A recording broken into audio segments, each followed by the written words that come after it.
Hello, class. I am doing the follow-on lecture to our last lecture that we had. That was actually lecture 21. And what we're going to be looking at here, I don't know if I can really change. Yeah, my OCD is getting here, and I'm trying to get this thing set up correctly. I had it set up correctly, and then it just didn't look right, so I put it back here. Okay, there we go. Thank you for reminding me, class, that I have to actually turn my timer on. Or was that my own mind? This is a good lecture because I'm really going to do an example problem on another type of beam. So we've looked at a simply supported beam, and now we're going to look at a complex beam. We did that simple example, right, of only one force in the very middle of the beam. Boy, that's got to be the simplest example that we could do with any type of beam loading, isn't it? But what we also want to do now is we want to drop down, because we know that this is at 5 meters between the loading for B. So what I'm going to do is I'm going to drop down some construction lines for both our shear force diagram as well as our loading diagram, right? So at each one of these, and sometimes even at other points, there are going to be discontinuities in both our shear force, I should say not both, but either our shear force or our bending moment diagram, right? So I just want to drop these down because these will show that there's some discontinuities, and we're going to need these locations to, you know, portray on our shear force and our bending moment diagram. The bending moment diagram, of course, will be down a little further than this. I want to leave myself plenty of room for the bending moment diagram. So let's put the bending moment diagram way down here. All right, that's my bending moment diagram. And again, positive and negative. When it's bending down, it's positive. When it's bending over, it's negative. And so that's what we want to do. We want to draw both of those two, and we're going to need these construction lines coming down here for the shear force diagram specifically, as I can see, but also for the bending moment diagram. There'll probably be some type of changes, nonlinear changes in the bending moment diagram, and we'll get to that in a second. All right, so the first thing that we have to do in analyzing this complex beam that we've got here is let's put down our boundary conditions. So we know that the bending moment for a complex or a simply supported beam has to be 0 at both ends. And we also know that for a cantilever beam, not that we're doing that now, that it would be 0 at the free end of that cantilever beam, right? So the first thing that we want to do is we want to analyze the forces, right? If we go back to our shear force and bending moment analysis protocol, we've got the forces in the y direction equals 0. So let's do that. So we've got R sub B plus R sub E, right, minus 8 kilonewtons, minus 10 kilonewtons, minus 12 kilonewtons. And so what does this really tell us now? That tells us that R sub B plus R sub E have to equal 8 plus 12, that's 20, plus 10, that's 30. 30 kilonewtons. So that's our first equation, right? Well, it's an equation, one equation, and two unknowns, so we need another independent equation. So we can sum the forces about B. We could sum the forces about E. Those are our two unknowns. And if I sum the forces about E or I sum the forces about B, I'm going to get the same thing.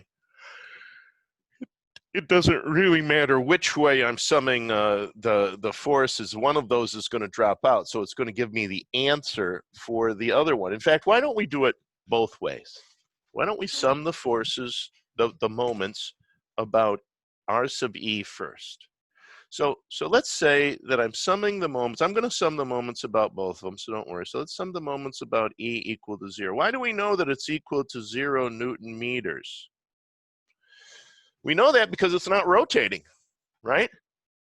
If the moments weren't equal to 0, then this thing would be rotating, and it's not. So we know that these have to equal 0. So let's do the first one. Well, is this going to be causing, let's do the 8 kilonewtons. Is that going to be causing a rotation? If I were to lock that in a pin, would that cause a rotation in the counterclockwise or the clockwise rotation? I think everybody can see that the 8 kilonewtons is going to force a counterclockwise rotation, which is positive. So let's make that positive. So that's going to be 8 kilonewtons times 25 meters. I hope everybody doesn't have a problem with that. I've got 10 plus 4, 14, plus 6, 20, plus 5, 25 meters. Isn't that displaced 25 meters from the location that we're looking at it, the rotation about? That's right. So 8 kilonewtons times 25, and it's positive because it's causing a counterclockwise rotation around there. Now, how about R sub B? R sub B is causing a clockwise rotation around there, isn't it? So it's going to be negative R sub B times 10, 10, 20 meters, right? Now, how about the 10 kilonewtons? Well, that's causing a positive moment, so that's going to be plus 10 kilonewtons. And then how far displaced is that? Well, 10 and 4, 14 meters, right? Then we have one more, too. This is a positive, by the way. We have one more, which is the 12 kilonewtons. And so that's also causing a counterclockwise rotation. So we know it's going to be 12 kilonewtons times 10 meters. And we know that all of those, if we're going to simplify these things, they have to equal 0. So can't we take the R sub B over to the other side where the negative would turn into a positive? Right? So R sub B times 20 meters, but I'm going to divide the whole thing by 20 meters. So I've got 8 kilonewtons times 25 meters. 8 times 25, that's 200 kilonewton meters, isn't it? So 200 kilonewton meters. Now, is that positive or negative? Positive. So that's a positive, isn't it? We're going to keep these positives on the right-hand side. We're taking the negative over to the other side. The negative R sub B times 20 meters. I don't want to write this out twice, though. So what I'm going to do is I'm going to add these up, these other ones that are the numerical ones, and then I'm going to divide by the 20 meters so you'll see what the algebra is. So let's put that together. So plus 200 kilonewton meters plus 10 times 14, so that's 140 kilonewton meters, right? And then plus, well, let's say 12 times 10, that's 120 kilonewton meters, right? We know that that equals R sub B times 20 meters, but if I were to divide, we better really separate those out, shouldn't we? In fact, I'll use a blue pen because I don't want anybody to think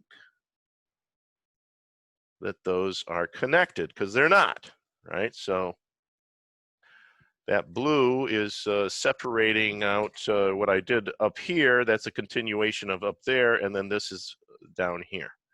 So what I want to do then is I want to divide that by R sub B, which is the 20 meters, right? And what that tells us is that R sub B, let's just plug those numbers in there. So I've got 200 kilonewton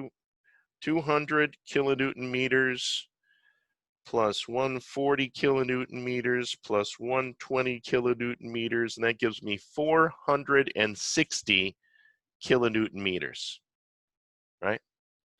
460 kilonewton meters divided by 20 meters, right, is going to give me 23 kilonewtons. So R sub B equals 23 kilonewtons. Let's just put that there. Excuse me, let me have a little sip. So 23 kilonewton meters equals R sub B. Now how about R sub A? If we know R sub B, then we immediately know what R sub, oh, did I say A? I meant E. Where is that pen? There we go. So I got to use my correct type pen rather than the thing. So that is E. So R sub E, because I've got R sub E and R sub B, and that adds up to 30 kilonewtons, right? So if that's 23 kilonewtons, then this has to be 7 kilonewtons, doesn't it? So I've got 23 kilonewtons for R sub B. I've got 7 kilonewtons for R sub E. And now that we know what R sub B and R sub E is, we can quickly draw the shear force diagram. Now remember what I said about the procedure in drawing, I mean, you know, the shear force diagram. And I want to look at this first. So the first thing that we're going to do is we're going to go down 8 kilonewtons, right? In fact, when I look at the shear force diagram, I go down, I'm going to make that 8, so 4, you know. So this is minus, and isn't that what's happening up here? I've got 8 kilonewtons going down, so 8 kilonewtons going down. Do I have anything in between that? Any other force? No, I don't. So that is going to remain the same all the way across there. Now, R sub B, where's R sub B going to take us, right? Well, I have minus, oh, I bet I should put that in there. Minus 8 kilonewtons. And then I know that R sub B, if you look at it, is 23. So I'm going to go back up the 8, back up another 8, so that's 16. And then I'm still going to need another 7. So I'm going to take this all the way up there, right? And I also want to point out, I'm going to use orange, that this distance right here, right, is 23 kilonewtons. Now I should have used black probably for that, and I think I will. I'll write right over that. So that's 23 kilonewtons is that orange part right there. So I've gone minus 8, take 8 away from 23, and that gives you 15, doesn't it? So I now know that up here I have 15. And am I going straight across? Yes. So that is 15 kilonewtons. Does everybody see that? Because minus 8 plus 23 gives me 15 kilonewtons. Now the 15 kilonewtons, you can see there's nothing there, but all of a sudden I go to 10. Now that means I'm bringing this 10 back down, right, to there. I've got nothing there, so I'm going to go across. So let me put the 10 kilonewtons there. Then I've got 12 kilonewtons. Wait a second, 10. Let me just make sure I got this right. So minus 8, then 15, then 5, then, 15, 10. Oh, I'm sorry. I see my error. See the error that I have here. 15 minus 10 is not 10. You know, I was saying 10, And I was thinking 10, and I wrote 10 down, and of course that's not the case. And in fact, I drew it in the correct location because it is at 5 kilonewtons, not at 10 kilonewtons. So 5 kilonewtons, and that's where we are. Now, if I were to subtract 12 from here, that's going to bring me down to minus 7 kilonewtons. In fact, why don't I just drop these as permanent endpoint lines for my graphs that I have here. So I'm just going to bring these. I'll use the dotted lines for the middle part, but then I'll use the end lines to, just block that out. And so, okay, so there we go. And now I'm at minus 7 kilonewtons. And just so that you can see really the areas there that we're using, let's get, I was looking at a lighter color. I got a lot of blues, so I'll try blue. I'll try this blue. So as you can see, really what my shear force diagram is that down there, that's a negative shear force. Then I've got a positive shear force up here. You're probably saying, does that mean that this is going to bend over like that? Yes. Yeah, I think you can see it's a diving board, isn't it? It's like a diving board. So it's got the support here, but then that is just going to fall over. So you can see that at that point, then my shear force would be negative with that bending, that type of bending implied. And then over here, my shear force would be negative too. Okay? So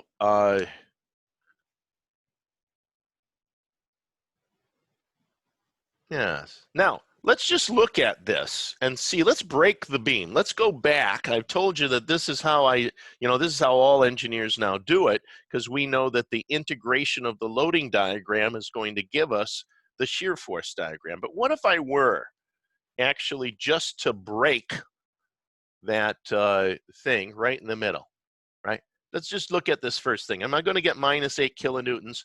So let's just break that right there, a mental break. And so I want to draw this down here as to what that point would look like if we broke it right at that point. Right? Let's remember we've got up on the right-hand side and clockwise. And then we've got down on the left-hand side and counterclockwise, right? Right, up, clockwise. Left, down, counterclockwise. This being my V, this being my M. So if I do break that up like that, what are the forces that I'm really going to see on this side, right? I'm only going to have that 8 kilonewton force, aren't I? Right? So I'm going to have that 8 kilonewton force. And so what's V going to be? Because V now is drawn negative, isn't it? So let's sum the forces in the Y direction on the left-hand side. So I get minus 8 kilonewtons minus V equals 0, right? So I think everybody can see that that means that V equals minus 8 kilonewtons. And of course, that's what we've got here, minus 8 kilonewtons, don't we? Now that really is minus 8 kilonewtons, but down here, it really is kilonewton meters per meter, right? So a kilonewton equals a kilonewton meter per meter, because this is just the slope of this line. Isn't that a constant negative? Constant negative minus 8. Now, how far are we going, right? So if that's a constant, what is the integral of a negative constant? Well, the integral of a negative constant, let's just do that. The integral of minus 5 dx, isn't that minus 5x, right? So that's what I'm going to do. I'm going to go minus 5 down. But for how far? For 5 meters.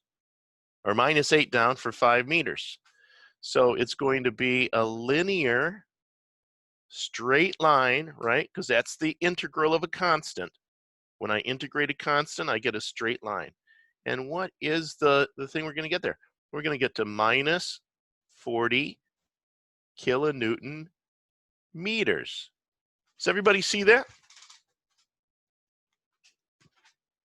Minus 40 kilonewton meters. I have minus 8 kilonewton meters per meter for 5 meters.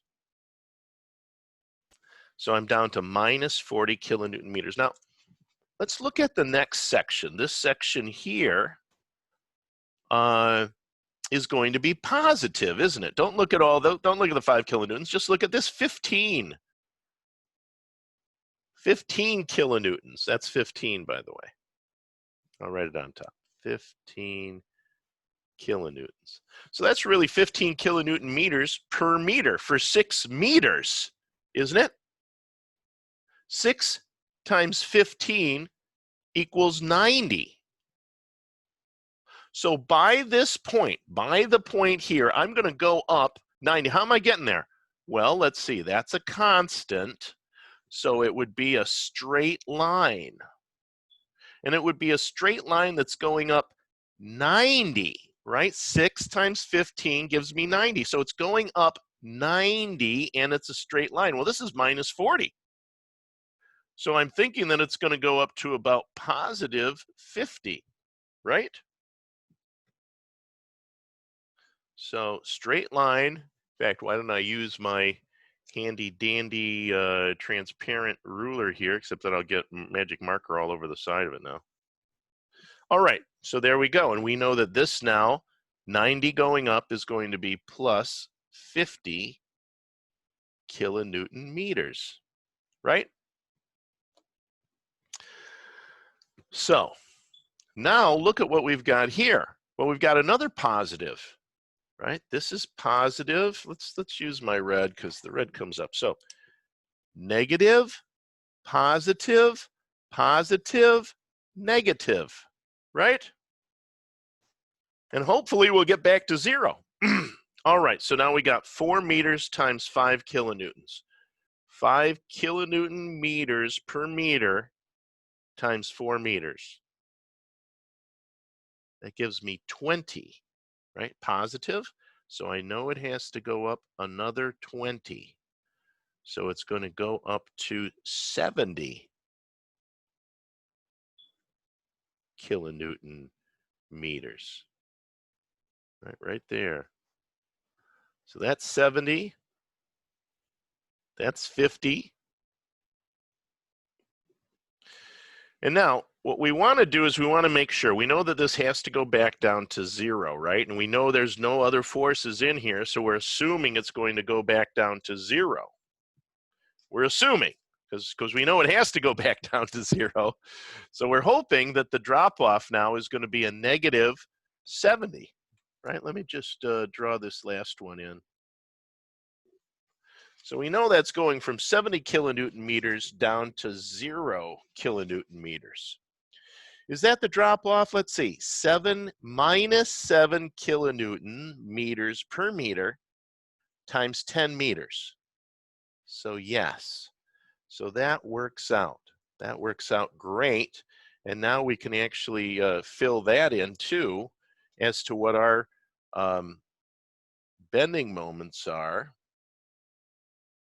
as we move. Yeah, that wasn't too good probably, but as we move through here, let me do a little crosshatch a little bit wider and stuff so that you can still see all the numbers and everything.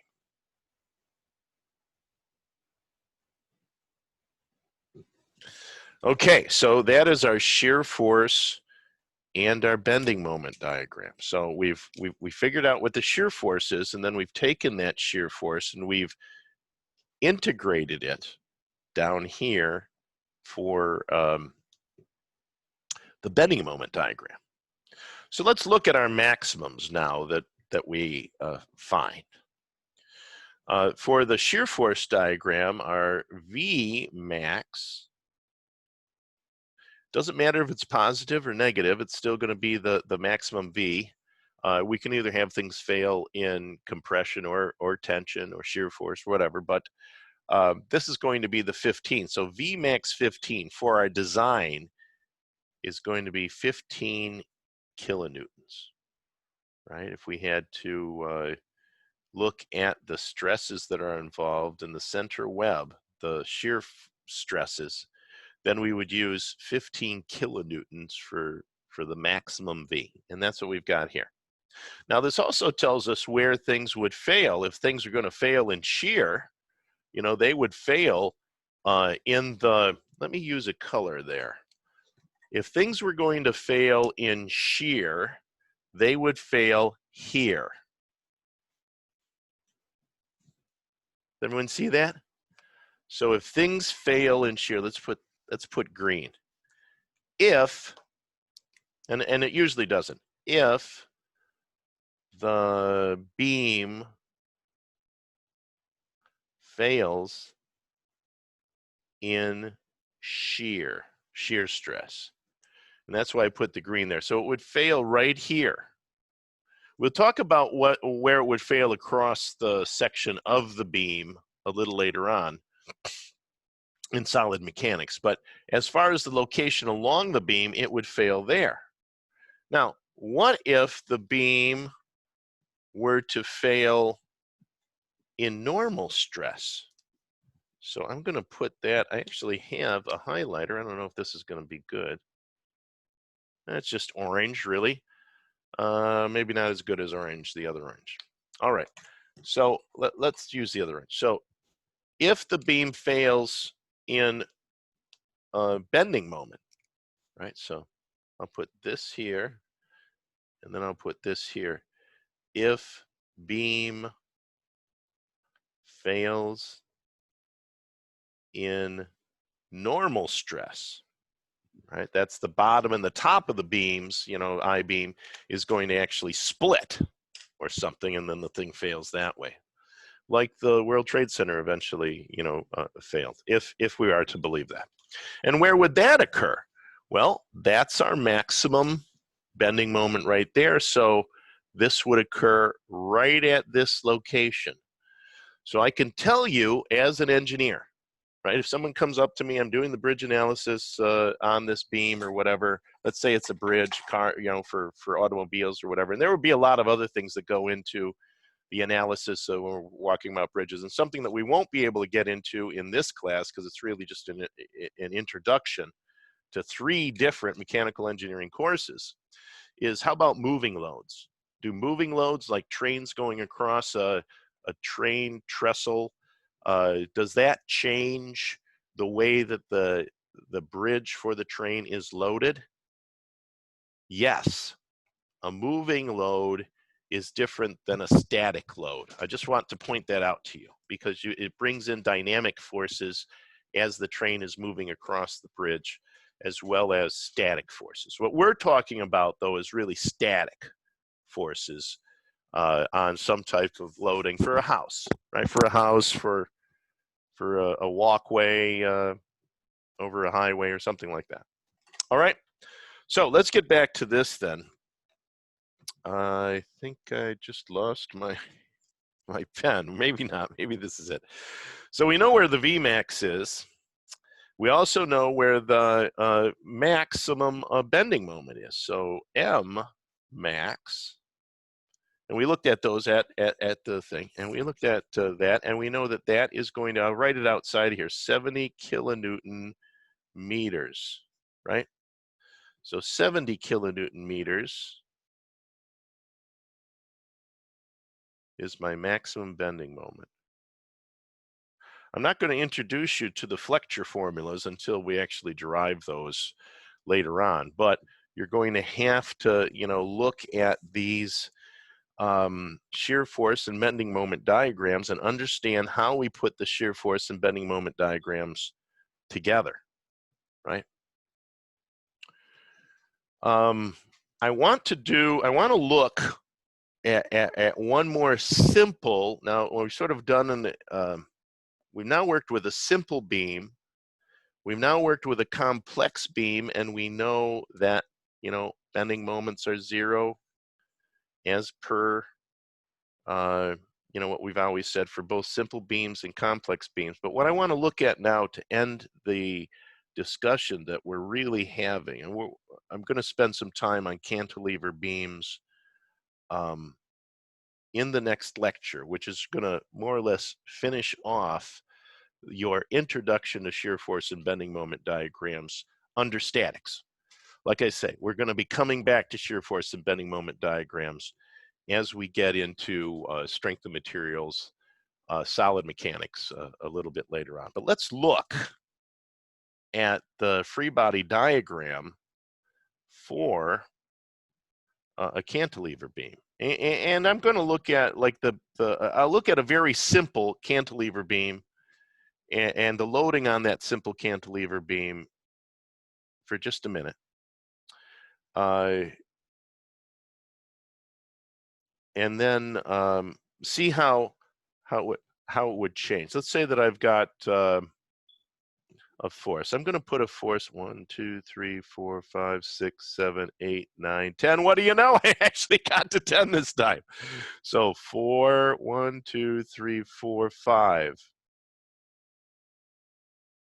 So I'm going to put a force P about halfway out, about 5 meters out on that thing, you know, meters, whatever, however long it is. Now, let's just drop down so that we could do a shear force and bending moment diagram, you know, on this thing here. You know, we're going to have a force that's working up here, aren't we? Right? There's going to be a force that's there, and then let's say this is pulling down, so I'm going to have my, you know, bending moment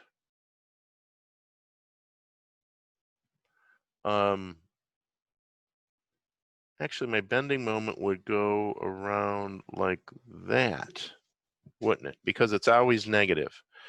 So that's going to be my bending moment. Did I get that right? Yes. It's my bending moment, and of course my shear force is going to be negative going up there. This is going to have a force on it. I've got a force here, P. Let's say that P equals 1,000 newtons. All right. So this is, we only have one force that's going to be pushing up against that 1,000 newtons, isn't it? So if I sum the forces in the y direction equal to 0, that implies that R sub A equals 1,000 newtons, right? P is 1,000 newtons. R sub A is 1,000 newtons, because if I were to look at how this is applied and you know, and just break it like I did here, I'm using this end of the beam, aren't I? So my bending moment's going around like that, and my V is going up. So I've got V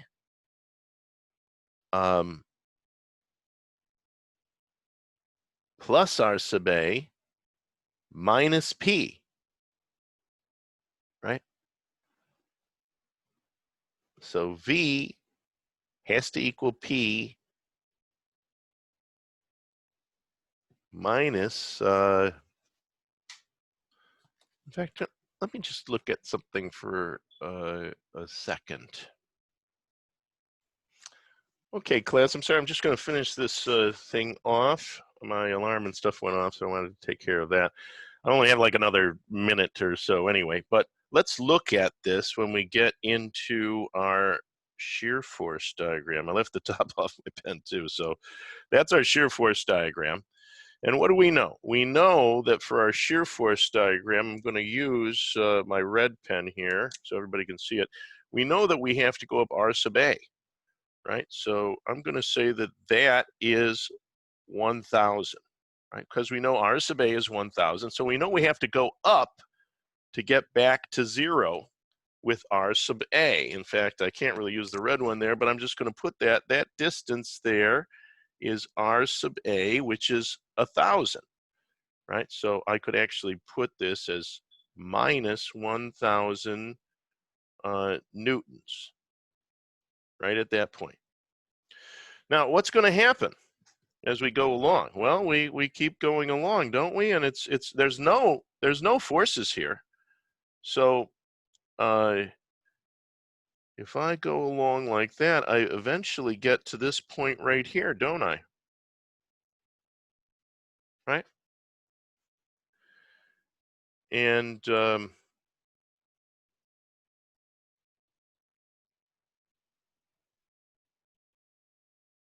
that is P. So that's going to be 1,000. And then how is that going to change? Let me get there. So that goes down, that.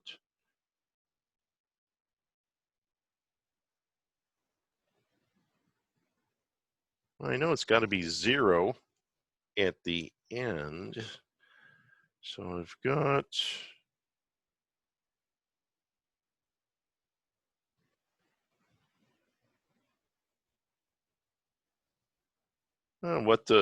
that should be going, I think I've got this switched around. No, that's right, because this goes down, right, from there, and then this, I should have probably changed that to some type of uniform loading, and then that comes out here like this, 0. Okay, good. So that's 0, comes back, goes down just like it's supposed to, and then goes across, and then goes up. Okay, so everything's working out right. And that right there, right, would be where my shear stress is a maximum at minus 1,000. And you can see then, because we're really going from this from 0 in, down, over, up. I should have probably drawn it on the other side, so it would have probably made more sense along the same lines as us always starting from the left-hand side over here. All right, but we're going to look at a cantilever beam problem after this for shear force and bending moment analysis to get the cantilever done. So I'm going to look at an example like that too, and we're going to see how all of those work so that we have a good understanding of simply supported beams, complex supported beams, and cantilever supported beams. And so that's the next one that we're going to do, is to look at the cantilever beam. And then after that, we'll pretty much be done with the shear force and bending moment diagrams for now.